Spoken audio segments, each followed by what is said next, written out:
Hello students, today in our class we have the topic electromagnetic induction. And before to start this electromagnetic induction, we have some introduction about the magnetic flux.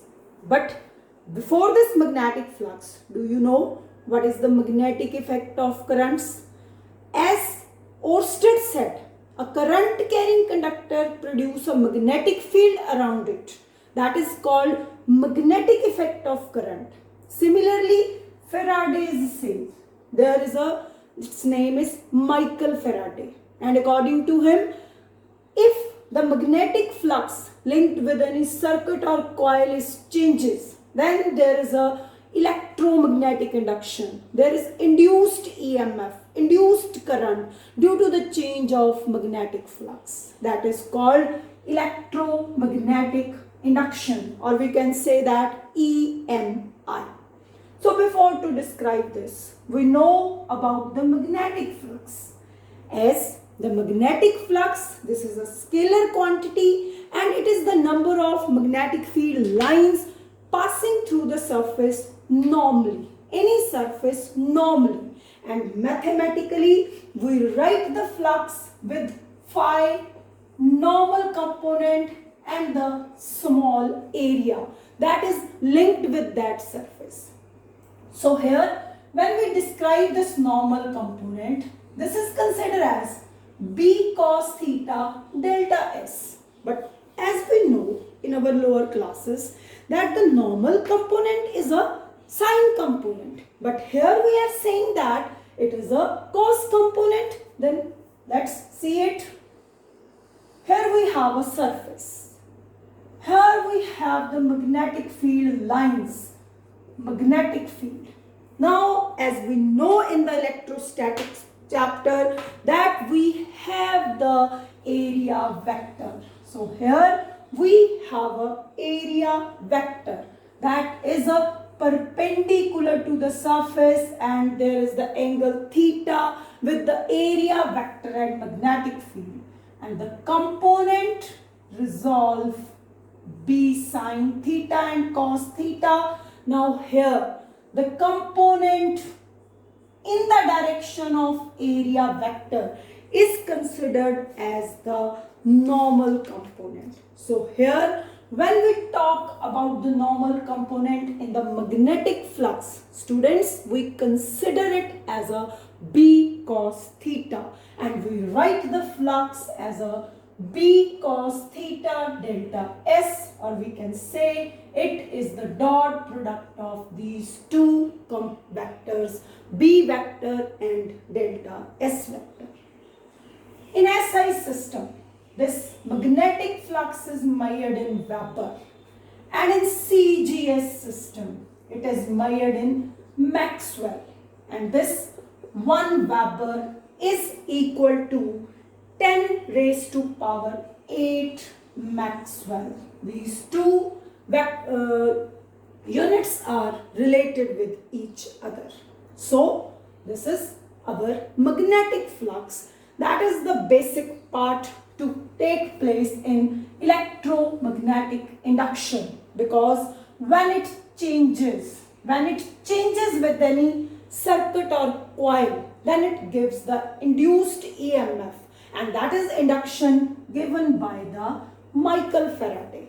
Michael Faraday, according to him, when the flux changes, it gives the electromagnetic induction or the induced EMF.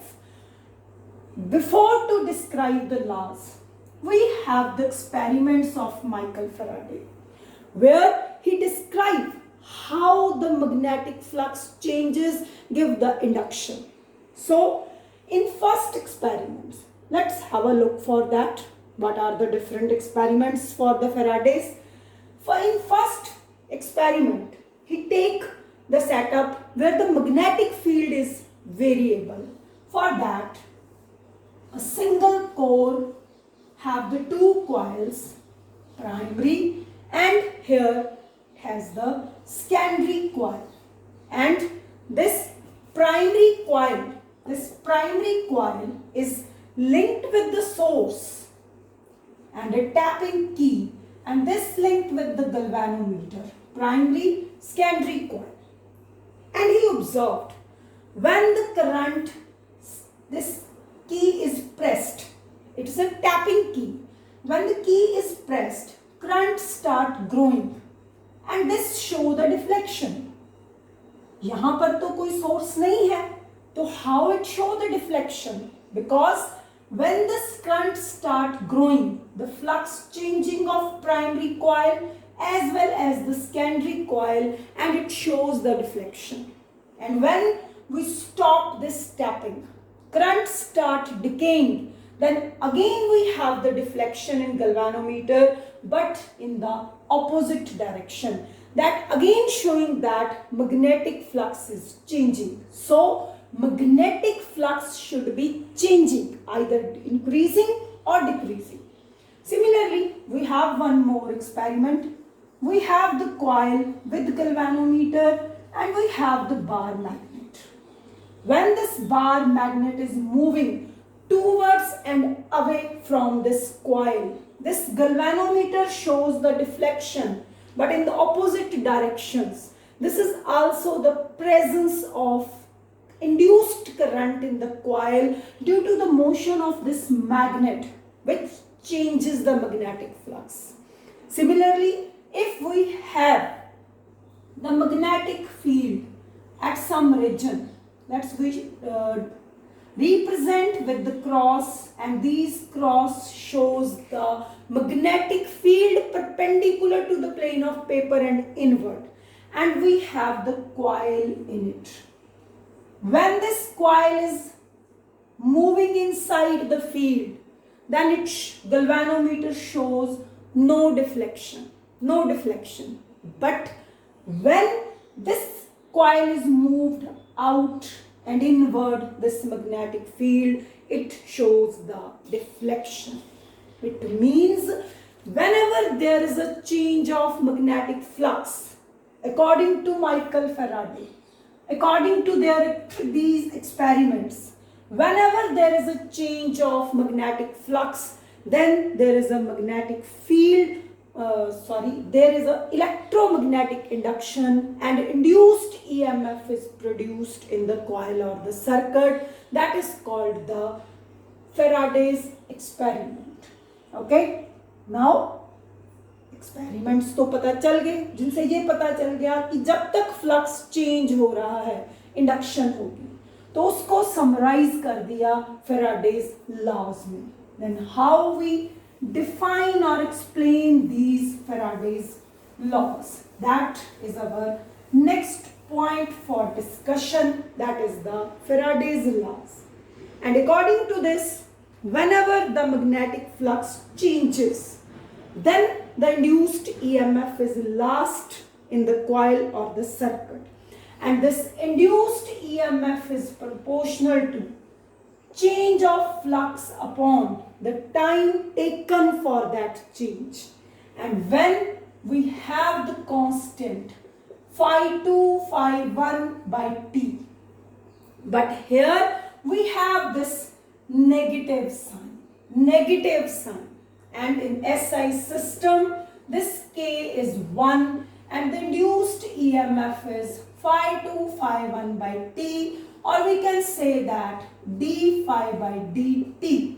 And if the coil has the n number of turns, then this induced EMF is written as minus n d phi upon dt. Now, this is Faraday's laws, that whenever the magnetic flux changes with the time, we say that there is an induced EMF for induction, that is minus d phi upon dt, and for the n number of turns. Now, what is the significance of this negative sign?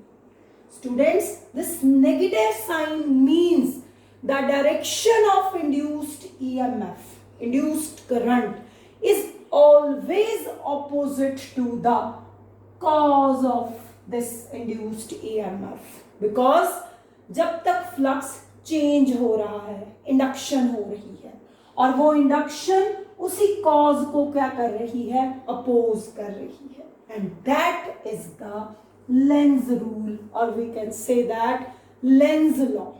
Lenz law, which gives the significance of this negative direction, means the direction of induced current is always opposite to the cause of it, always opposite to the change of magnetic flux, because there is a law of conservation of energy. When we again back to the second experiment, where we have the galvanometer and coil, and we have this bar magnet, when it moved towards this coil, where we got this electric current which deflect the galvanometer, there must be some mechanical work, because according to this negative sign, induced EMF opposes its cause. So when this magnet north pole move towards the coil, there is an induction in the coil, and that induction give here the north polarity, and that north will repel this north, and some mechanical work has to be done to move this, as well as we move away from this magnet from the coil. The current deflection changes, and here we got the south polarity, जो इस magnet को move भी नहीं करने देती, दूर भी नहीं जाने देती. So we need some mechanical energy for this motion, and that mechanical energy is converted into the electromagnetic induction or induced EMF.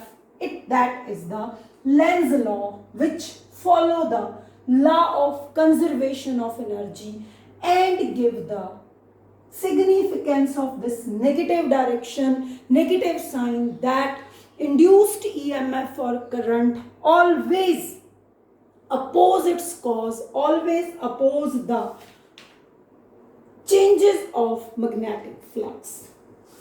Next one, we have the eddy currents. Eddy currents are the currents, induced currents, which are produced in a conductor, metallic plate. But for a metallic plate, the resistance is very small, so the amount of induction is very large, and this induction is in the form of closed loops, or we can say that whirlpools, or we can say that eddies. That is called the eddy current. So we can say, what are the eddy currents? The currents which are induced in the conductor when placed in a changing magnetic flux, or we can say that when the magnetic flux of the conductor is changed, there is an induction in the form of these eddies, we can say like eddies. That is called the eddy currents, and its magnitude is very large because the resistance of the conductor is very small, and the Foucault found this current. So this eddy currents are also known as the Foucault currents. We have many applications for this eddy current, where we have to increase their values, like the deadbeat galvanometers, speedometer, where we need these currents to give the deflection, to give the quick deflection of the meters.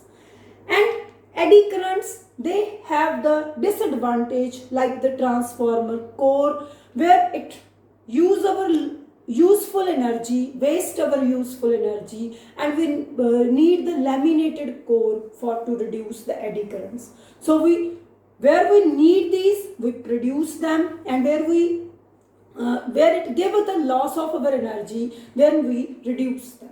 So today we have discussed these points. Hope you have clear about it. Thank you.